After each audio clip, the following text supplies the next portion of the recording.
And we're live, everybody. All right, welcome to Chris Wants to Hang Out with His Friends, Season 1. This is probably going to be the first real episode. I put up a 0.5, but I think that that was more for more of a test. And there's also the lost episode 0 that may or may not get put up in a time when I'm just too lazy to stream something. So, how we doing, everybody? I am Chris, and with me today, Carissa, and Jason, aka J-Man, and weird robot voice. Yeah. Try it again. Jason, host of the, what is your new podcast, Jason? The Jason Chronicles, where me and Carissa work through various eccentricities, tangentially related most of the time to the Mutant Chronicles system, setting, etc., which is a competitor of the Shadowrun. Yeah, and we'll get to that here. Also various tensions. It's fun. Yeah. Yeah, that's your couples therapy. So let's talk about random encounters, what we did this week in gaming. Okay. So this week, we because of the Memorial Day holiday, we got a lot of gaming in. Mm-hmm. So you mentioned Mutant Chronicles, Jason? Yeah, we did. I ran a Mutant Chronicles game that turned out pretty fun. It sold me on the system, and even though I think I only knew about 50% of the rules, I can now say that right now, I think I know about 70% of the rules because I've been kind of working through the book and building upon what I knew and what I saw in the game. And there's still a lot of stuff that, I kind of need to get through, but I think I'll be able to make things go smoother. Mm-hmm. Awesome. And it was a real, I guess, a fun time, though. It's really up to the players to say what's fun. I had a blast. I enjoyed it a lot. But then again, I was playing a badass, so I mean, it's always fun to play the combat badass. I was playing a nerd and had a great time. Yeah. Yeah, and hopefully I think Josh will be able to play with us on Saturday, too. So we'll see what goes on. I'll start planning out another adventure thingy, too. We're going to ditch our characters and start up new ones, or? It's up to you. If you want to continue your own characters, that's fine. Otherwise, if you want to make new ones, the ones that y'all are playing will either die horribly or become NPCs. I mean, I'm really enjoying my Brotherhood Inquisitor. She's a lot of fun. I want to play my dude until he dies. Naturally. Or unnaturally. Well, yeah. Yeah. Awesome. And I also ended up buying pretty much most of the source or the splat books for the system, and they'll come in pretty soon, hopefully. Yeah, darn you, Modifius. Yeah. They do know how to sell you on various things if you have the money. So I'm hoping the system doesn't go away soon, but we'll see. Yeah, hopefully it doesn't go the way of like the Margaret Weiss role-playing system. What happened to that? Yeah, what happened to that? That's an excellent question. Have you guys heard of the Margaret Weiss role-playing system? No. It sounds vaguely familiar, but nothing that I know. Is that the diceless one or no? No. This is the one which has scaling dice. It's a really interesting system. Is it a really crunchy one? No, I don't think it was that crunchy, but I never got a chance to play it. Okay. I've heard of it, but I don't remember the details. So enlighten us. It would scale up. So like if you were really bad at something, you'd get a D4, and then as you got better, you get a D6, D8, all the way up to like a D20.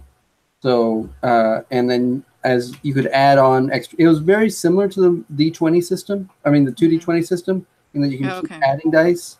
Mm-hmm. But the dice would change. The amounts, the die values could be changed. So you could either add a bunch of D4s, and I think you take the highest roll. Oh. Or you could spend your points to upgrade and get like instead of 2d4s, you could get 1d6. And so it was a interesting risk reward scenario. Yeah. And they did one for the leverage. They did a lot of licensed properties. So they did Marvel superhero role playing, which got a lot of good buzz in a lot of the blogs I was reading. Leverage RPG. I think they did a Firefly one. I'm not 100% sure on that. That might have been in the version 1.0. So I had to go. It was Margaret Weiss 2.0 was the one that Marvel did. So I'd have to go and research it. The Marvel one had an interesting initiative system, from what I heard, and the leverage one had interesting flashback mechanics that I think got stolen by good artist steal kind of thing, stolen by the Blades in the Dark system. But I could be wrong. I haven't read either of those books, but from what I read on through secondary sources, they sound similar. So yeah, that was the first day of gaming. Second day, we managed to play the Fate of Cthulhu playtest that we're all in. Mm-hmm. So I ran that. What'd you guys think? Oh, I enjoyed it. Yeah, I'm not the biggest fan of Fate, mostly, but I did enjoy this one, and probably for the same reason you did, because I got to play kind of a badass. Yeah. Yeah, Jason was actually talking to me about that earlier today. He said, I think I enjoyed the Fate of Cthulhu better than regular Fate, but it might have been the character I was playing, so. That has a lot to do with it. Yeah. And you got to actually play a quasi-vampire thing. Yeah. Which is always your go-to. Yeah, quasi-vampire or necromancer or some kind of fighter or all three. That's really just what I like. Mm-hmm. Did you take lore as a skill? I think I have +1 for it. I'm the one that had the +3 lore. Okay. Because if you'd move the lore higher, there is necromancy in the game. Well, we'll see if I can get to that point. I'm probably not going to do necromancy in this one unless my guy dies. Yeah, we'll find out. Yeah, I did have to take it a little bit easy on you guys, and that's something I'm going to mention in the playtest, my playtest feedback. That was my fault. I mean, I should have emphasized that. So, for those who don't know, because it's a beta, it is an action horror RPG that's coming out through Evil Hat. It's inspired. It's the elevator pitch is Terminator meets Cthulhu. It's the basic storyline is that in the year 2030, the stars align, and a great old one emerges, and then sometime in 20XX, the remnants of humanity send somebody back to 2020 to try to stop the future, to fight the future kind of thing. And so you got to stop the great old one from happening. It's a lot of fun. It's got a unique track on it where you get a corruption track that if you fill up your corruption track, your aspects gets corrupted. And then once all your aspects get corrupted, you become an NPC and you essentially die. And I like the way that it's structured. It seems to have, this is in the beta, of course, so we'll see if this is what ends up being the structure that actually shows up. But they give you a timeline. There's another sheet called like the timeline sheet where you can, there's all these 4 pivotal events that lead up to the Great Old One from happening. The gathering of the cultists, the ritual pieces, and things like that. So if you can disrupt those things, you weaken or maybe even stop entirely well, you don't stop entirely, but you weaken it to the point that that the Great Old One is easily put down. Kind of like how in the original H.P. Lovecraft Cthulhu story, he gets taken out just by getting a steamer slammed into him. The HSS Cleveland steamer. Yes. Yeah. Oh, HMS. Or it would be the USS. USS Cleveland steamer makes more sense, but I don't know. Those Brits are crazy sometimes. anyway. Oh yeah, by the way, guys, we did get permission to share our experiences. Even we can't share the text itself, but we can share what we did. So don't Well, that's good to know. I was kind of wondering. be afraid of the NDAs. Okay. Yeah. So yeah. So what'd you think about the playtest, Carissa? Did you feel the weight of the corruption?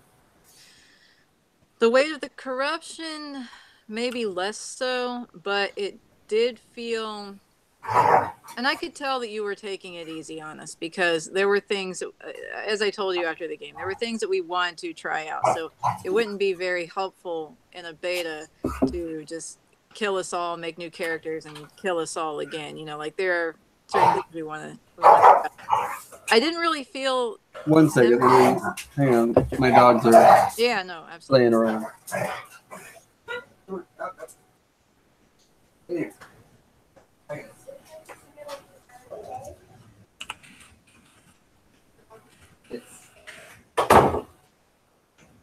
I guess we can take over the show now. I mean, I guess we can. Oh, no, he's back. Never mind.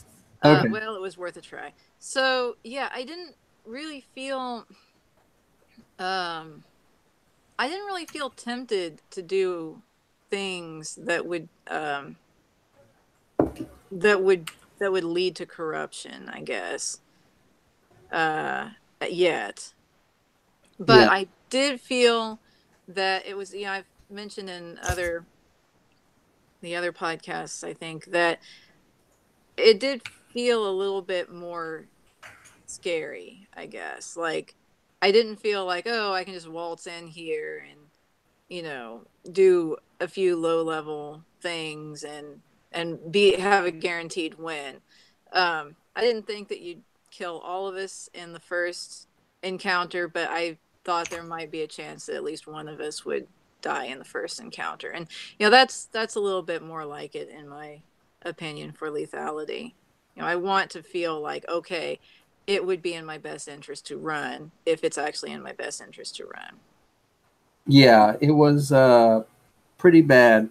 The recommended minions were actually one step harder than what I threw at you guys. Mm-hmm.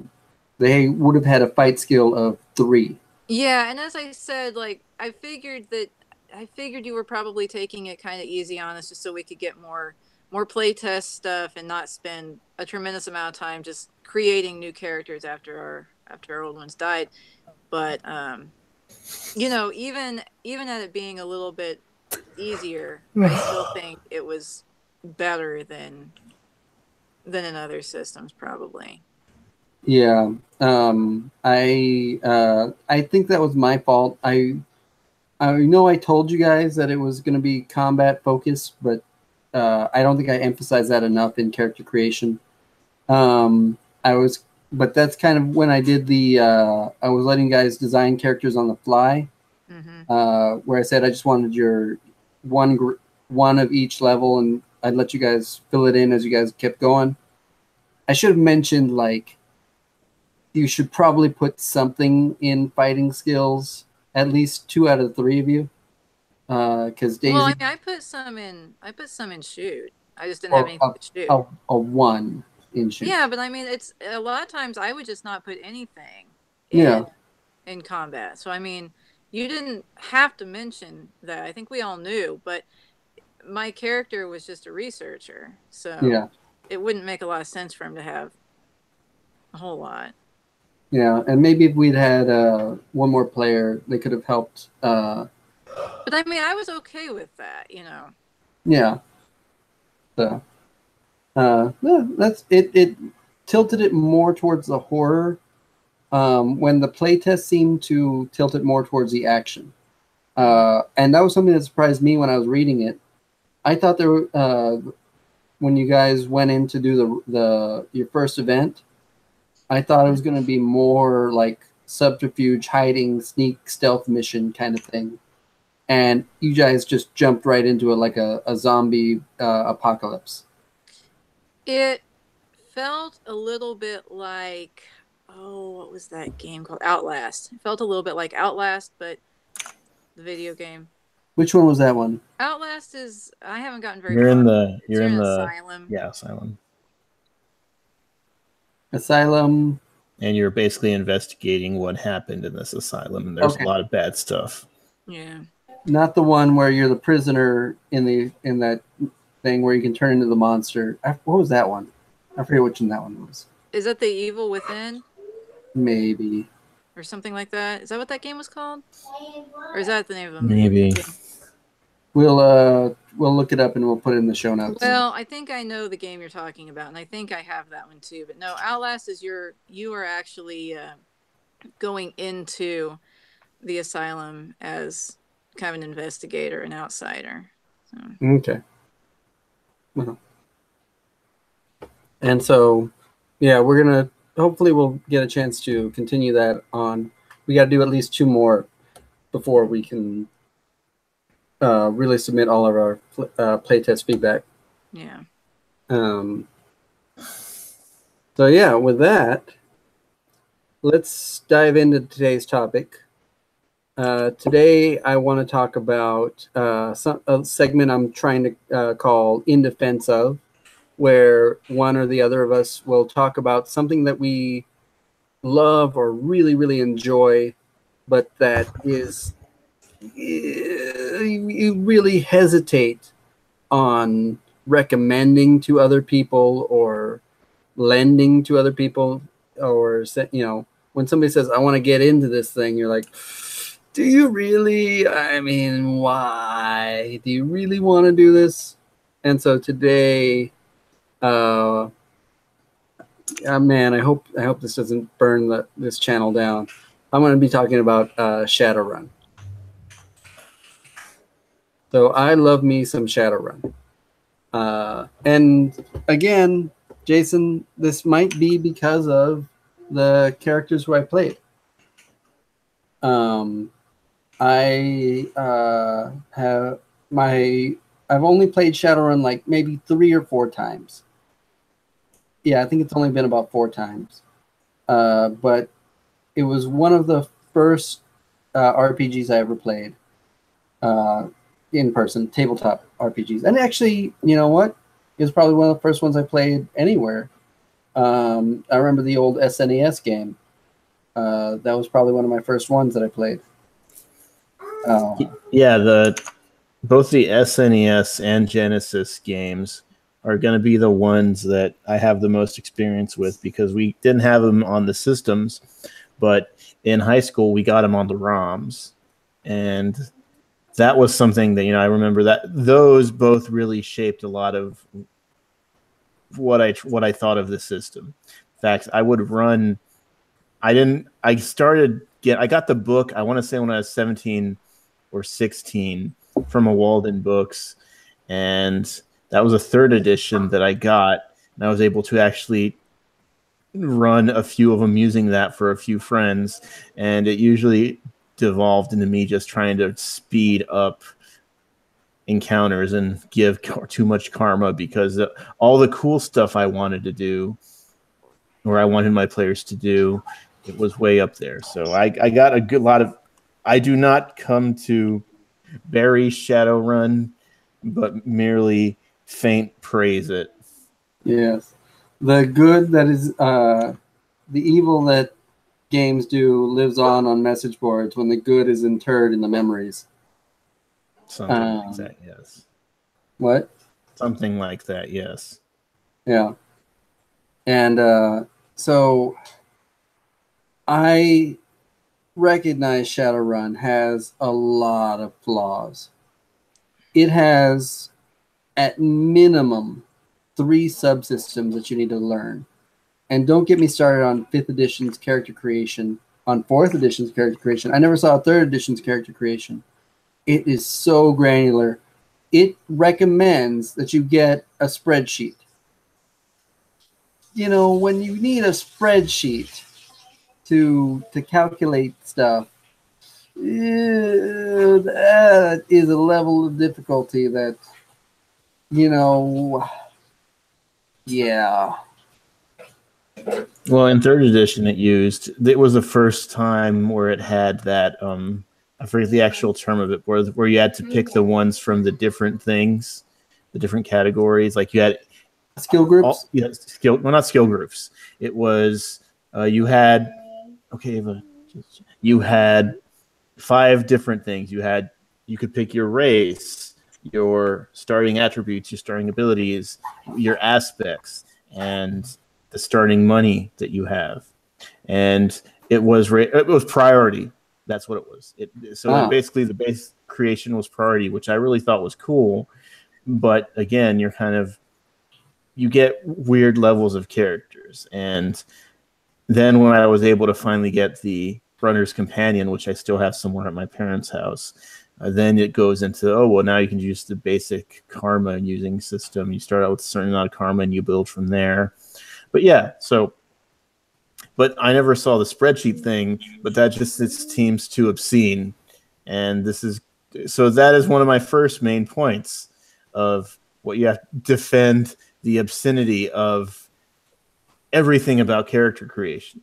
There's so much going on that if you want to, I like Shadowrun Anarchy because while it may keep those things too simple in terms of character creation, it really does.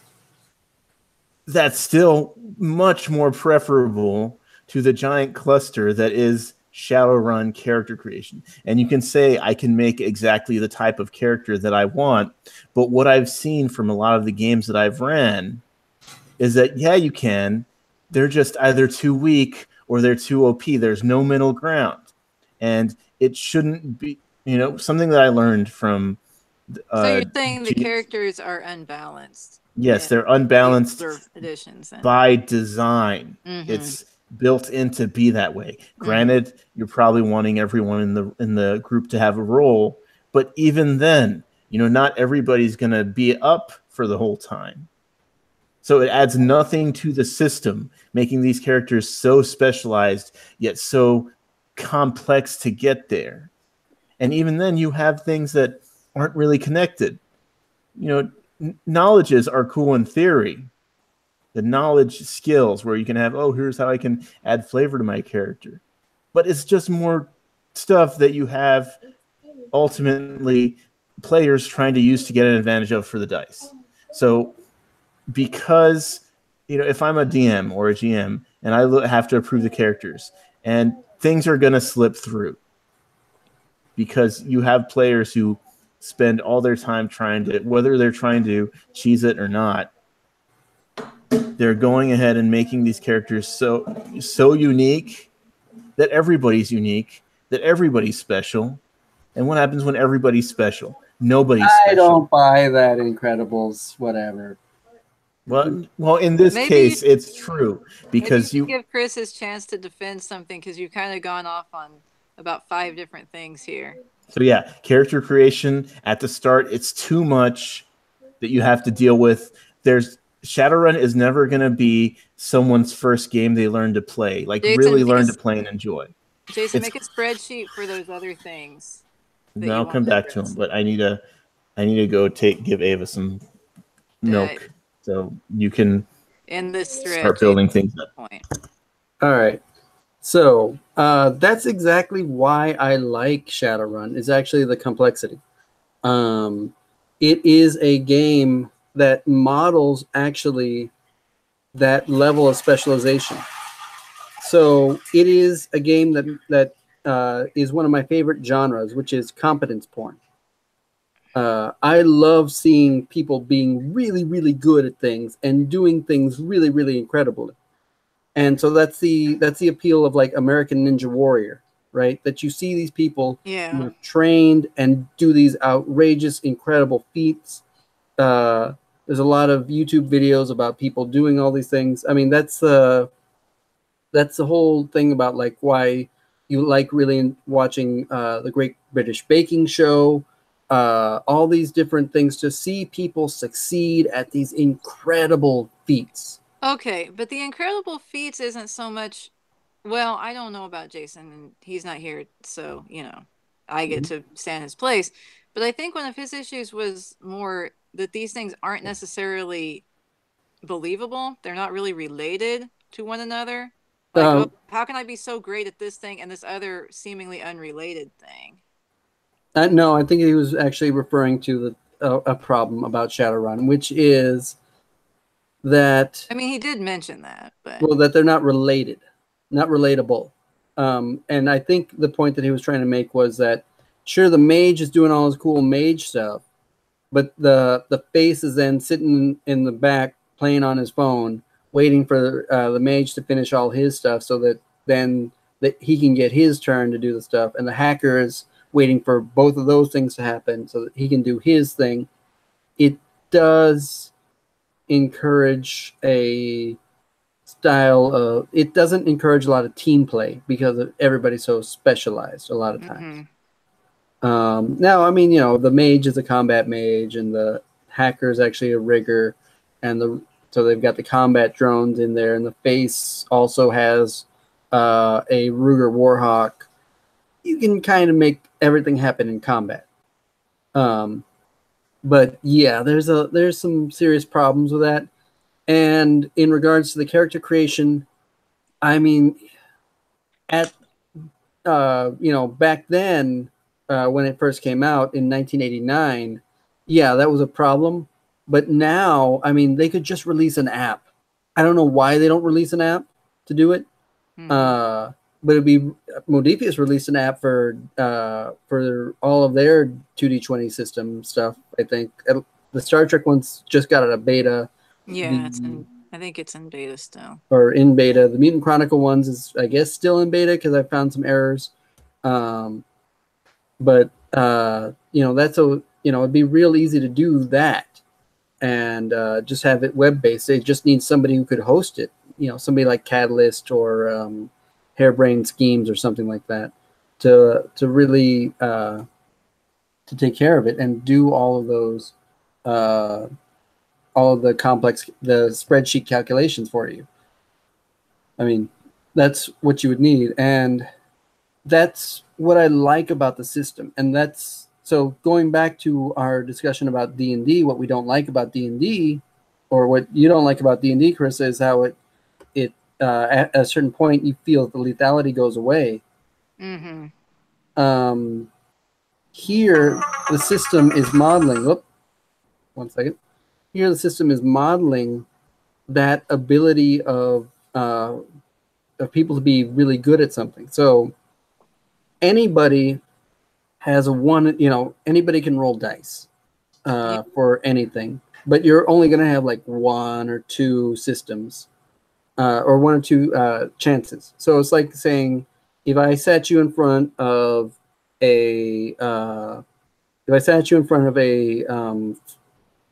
bowstring fire kit, to make a fire, you might be able to do it. You might be able to figure it out, right? You might get lucky and figure it out, or have or if I gave you enough time, you would eventually do something and get a success with that, right?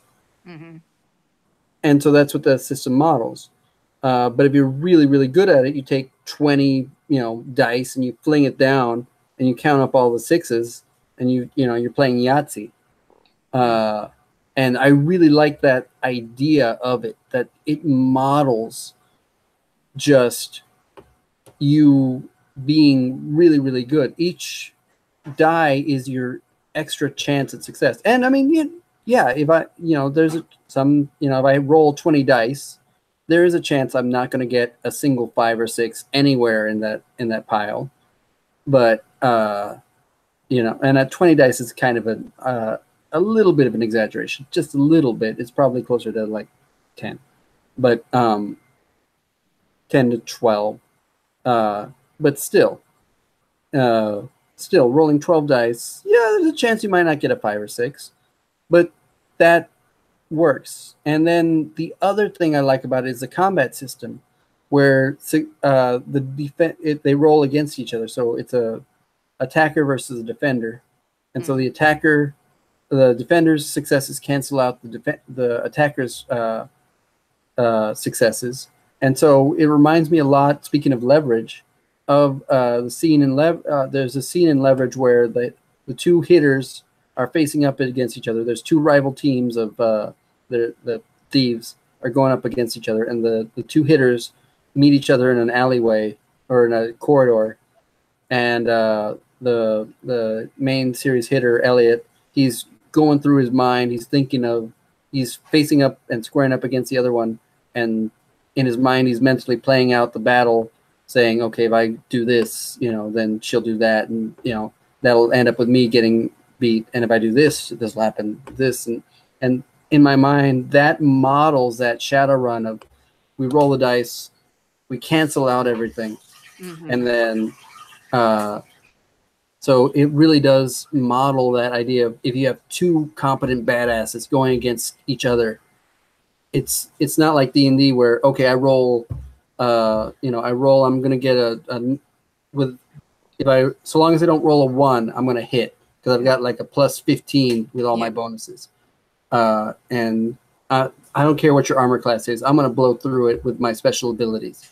And you can roll to hit, and you'll blow through my defenses with all your special abilities. Yeah.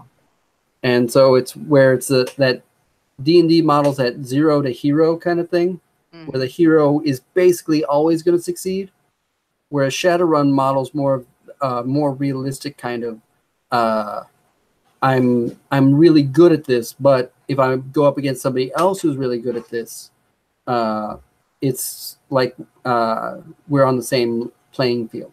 Yeah, or I could just be having a bad day kind of thing, since it's there's probability based. There's always that bad day, right? But in general, the probability skews. Yeah, but I mean, in D&D, there gets to a point where it's less probability. It's more just adding actual bonus. I think Shadowrun. Yeah, I mean, there's still, as you said, a chance that even if you're rolling a lot of dice, you're not necessarily guaranteed a 5 or a 6, but that I think gives it more of a chance base than D&D, where it's just a straight. Yeah. To add.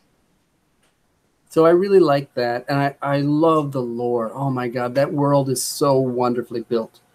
I mean, if you want to know what people are watching on TV at a given night, you can make that up. So I love that as a GM, to have all of this material to pull from, to be able to say, you were there watching your favorite,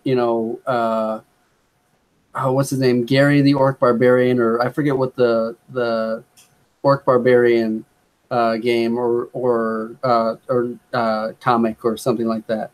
And it's similar to Fallout, the Fallout series, in that what the people do on their off time, right? Yeah. You can describe everything that's going on. You can talk about the soy calf, and you can talk about they're going down to the Stuffer Shack. There's so many splat books about the lore that you actually feel like you can. It's a lived-in world, and it's so full of everything. So can I persecute? Yeah, go ahead. Okay. I like how you said persecute instead of prosecute. Yeah. Well, yeah. Okay, so you're bringing up a lot of good points, a lot of fine points. The world, the window dressing of the system is fantastic. But once I get in there, that is the issue that I have. It looks great on the outside and everything looks fine, but then you look behind the curtain and everything goes to complete and utter shit. Now, here's the thing. You have saying, it's great that you can roll 20 dice. And I'm sure rolling 20 dice is fun. But theoretically, you could have someone, okay, in World of Darkness, you usually have an attribute plus an ability as well. And things can be complicated with that, but usually you'll have the most eldermost vampires rolling 10 plus dice. or the alphas of packs of werewolves. With some cool tricks and tips and so on, you can have runners 2 or 3 runs in, or a few sessions in, running 10 plus dice, or rolling 10 plus dice. On session 1, you can be rolling 10 plus dice. Yeah, you're not helping your case. But the point is, and you have dice for everything, which I'm not against necessarily, but it does make it more and more homework to game.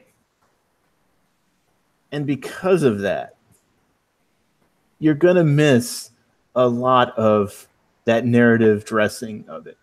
The more and more you have to deal with this, the more and more you have to balance these types of dice rolling and skills, and the more and more you have to deal with, you don't get to enjoy those fun things about it. You're just worried about the minutia of things. You're worried about that. And I think that, with that, and the alternative to having all these dice is that it adds a lot of things to deal with.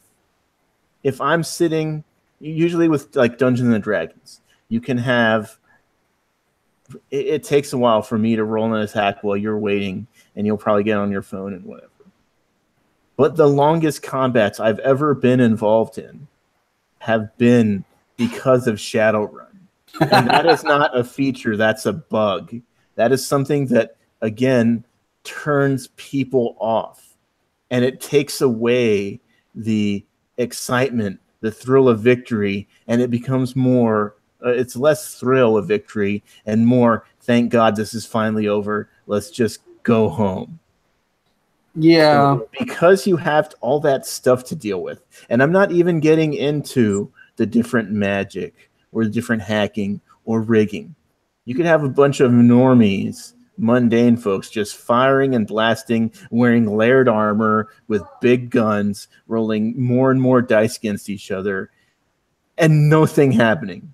And at the same time, if you get shot with a bazooka and you're wearing a lot of armor, you should still probably not survive. And yet you can, not because it's cool. I'm going to stop you right there, Jason. I'm going to let you finish, but there is the chunky salsa rule that did get implemented. So, I mean, there is that.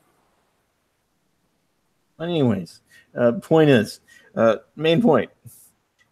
Because there's so much dice, and because there's rules upon rules upon rules of how you can implement and deal with those dice and modifiers and everything, it ultimately makes it less of a game. And that's the problem with it. I'm sure they have chunky salsa. That's fine. That's just one Band-Aid. It doesn't. And again, let me clarify a point there. What do you mean by less of a game? It's more just more work. And you're losing. It becomes less role playing, RLE, and more ROLL playing. And sure, that's fun for some people. But I don't think it's fun for the people who, even if it's fun for those people who are into that, you lose that narrative steam to where it eventually comes back to being just dice rolling and nothing else. And so the trappings of the game, the things that you say are great about it, people stop caring about it because it just becomes, let me roll more dice. Let me look at how many dice the opponents can roll. And one thing that I know I've gone to be is the reason why I don't care about skills or anything like that, or why I don't care about limiting, you can only use this one skill against something, is because the rolling the dice is just a quick chance that should happen. It's not something that should be the most important thing. It's what comes after. And ultimately, it puts more spotlight on the rolling of the dice. And from 3rd to 5th edition, Shadowrun has not fixed that. And that's the problem I have with it. Yeah. No, I mean, again, and there's a lot of things that are baked into this. One of the reasons why combat is so long and such a slog is they want it because at the time this was seen as technology to fix the problem. of D&D, of like, going in and knocking that, kicking down the door, killing the orcs. Here in Shadowrun, like, oh no, you don't want to get in combat because it's going to be dangerous and a slog, and it's one bad roll and the bazooka could take you out and all this other stuff. You're right in that it's a bug, in that they didn't understand that players wanted to roll a bunch of dice, and there were a certain subset of players, and I will say that the game books themselves have an antagonistic relationship with their players. But I think that's okay. All right. That's the thing. Thank you for saying what it is, and it's gotten worse with Anarchy, which again is a system I love. It seems like the developers of the okay, I like it. I don't love it. I like it. It scratches that Shadowrun itch for me. But and that's the reason why they haven't made a app to do these things, because there's not enough demand for it, because they don't know how to make a good game. They know how to patch together a quilt full of cool things that should make a good game, but then they say, okay, well, we know that their fans or players are going to love enough about this to where they can do it themselves. Okay, these views are Jason's views only. If you want to know Jason, if you'll shout out your Twitter, so that they can send their comments to you instead. I don't know. Who cares? They can. It's whatever. But don't. This isn't coming from someone who's just directly antagonistic from the game. I still buy books from them.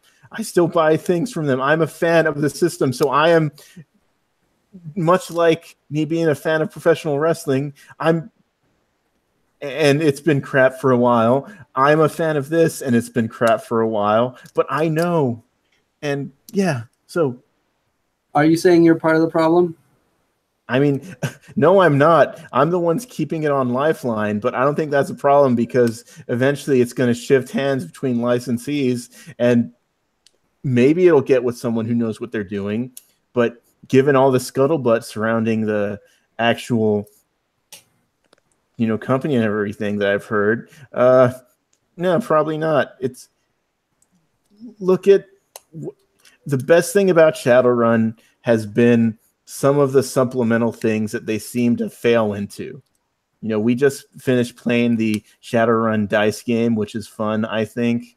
Crossfire is a pretty good game in terms of, that, again, sometimes kind of loses its importance. The Genesis and SNES video games, those were good too. But again, I think they lucked into that. With the actual core of the system, the Shadowrun books, it doesn't do that setting justice. It just seems to be, here's a lot of stuff that you have to deal with. And I know that they think it's good enough because, again, look at the Anarchy book. It's put together poorly. While RPG books have a long history of not getting indexes right, it's real.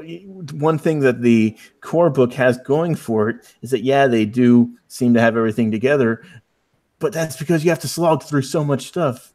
So it's just, there's a rule slog that is a problem with the system that they've not been able to improve.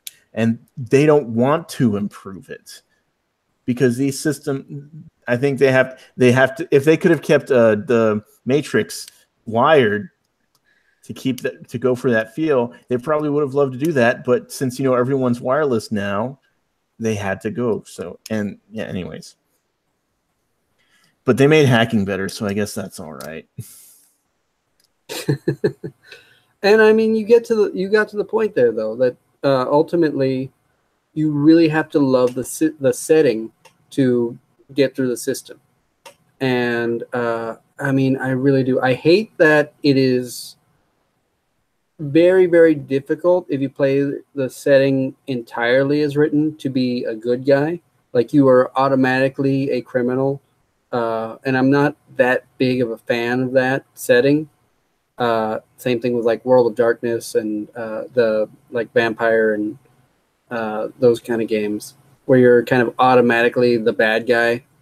I'm not that big of a fan of it, but man, that world is so, the pink mohawk or even the black trench coat kind of cyberpunk utopia or dystopia, not utopia, dystopia, with the magic and chrome and technology.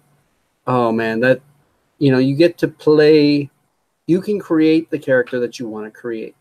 And I think that's why I get enamored by it. Now, yeah, that character is only going to last a session because everybody's going to get tired. They're going to be like, well, let's play D&D again, or let's try. I heard good things about Blades in the Dark. Let's try Blades in the Dark. Also, Jason, we should also look into the Sprawl, which I heard is also has the same sensibilities as Shadowrun. That I think, but a lot more rules light. So that might be another one to check out. What was that? The Sprawl. I'll put a link in it in the description below, in the doobly-doo. I've heard good things about the Sprawl. And yeah, there's a person I follow on Tumblr. His username is Lawful Goodness. And he also was warning people off of Shadowrun and saying to not do Shadowrun, well, not necessarily not do Shadowrun, but to know that you're getting into Shadowrun because you love this idea.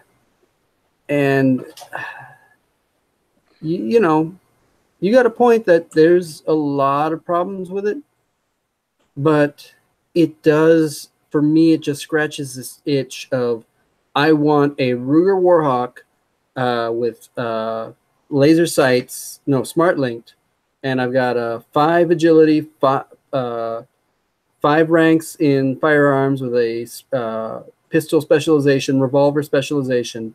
So I'm going to be rolling, 20 dice, and I am going to turn this orc into chunky salsa. I think this is getting to the heart of the problem. I think that the game is meant for players like you. And I don't think it's made for people who want to play anything else.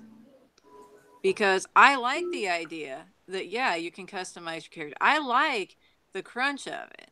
What I don't like is when I make the character that I want to be the way I want it to be, it can't do much. Yeah. So yeah, you get all these options, but what does it matter if you can't do anything once you've made your ideal character? It's built for, it's basically like, it comes off anyway as a one-trick pony. I think I like the what were the ones that are on Steam? And Shadowrun Returns? Yeah, and Dragonfall, I think. Yeah, Dragonfall.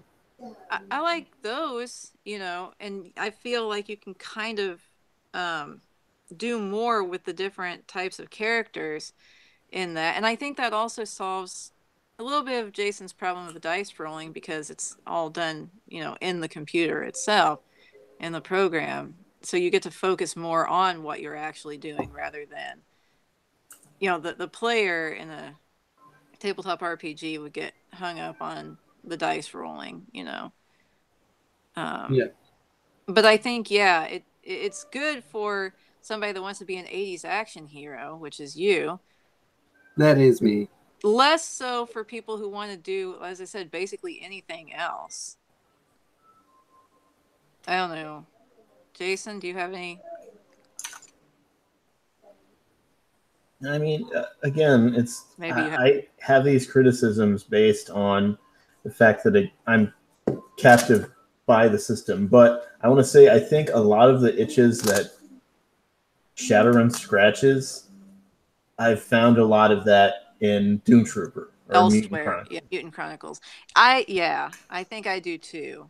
Even though it's, so I don't know how much kind of diesel. I don't know how long. I think I'll probably stick with either playing Anarchy or letting other people deal with it, because a lot of my problems come from dealing with running a Shadowrun game. But I want, if someone else wants to put up with all the dice and all the stuff, and they I can love rolling the dice. That's not even an issue for me. But like I said, when I make a character, I find that I spend hours creating the perfect character who can't, again, really contribute much to the run. I guess it's like up to the game master to be the person who fixes those Well, types I mean, of to an things. extent, but I guess what I'm saying is the world itself doesn't necessarily lend itself to certain types of characters, even though the book has, stats out for this type of gameplay. There's just not a whole lot of options for it. Whereas I do feel that Mutant Chronicles is a little bit more well-rounded, I guess, going back to the itch scratching. Yeah. And I will say that the first Shadowrun game I played was not in the exact setting. It was actually in a post-apocalyptic world after a event happened that changed the history of the Sixth World. Mm. And so that was a lot of fun for me. And so that led you to be more focused. And I think that if it's not just everybody makes the characters by themselves and they make it their cool character, but if everybody has a focused concept and they agree to this concept going in, like we're going to be an HRT team or a Lone Star response group, or we are all gangers coming up from the bottom kind of thing, it does work out a little bit better, and it solves a lot of those waiting around for the hacker to finish his mini game problems. But yeah, so this was fun, guys. Mm-hmm. We should hang out more. We should hang out more. All right. So yeah, guys, that's this one. So yeah, hopefully next week we'll hang out again. We should hang out more. Yeah, I agree. All right, peace out.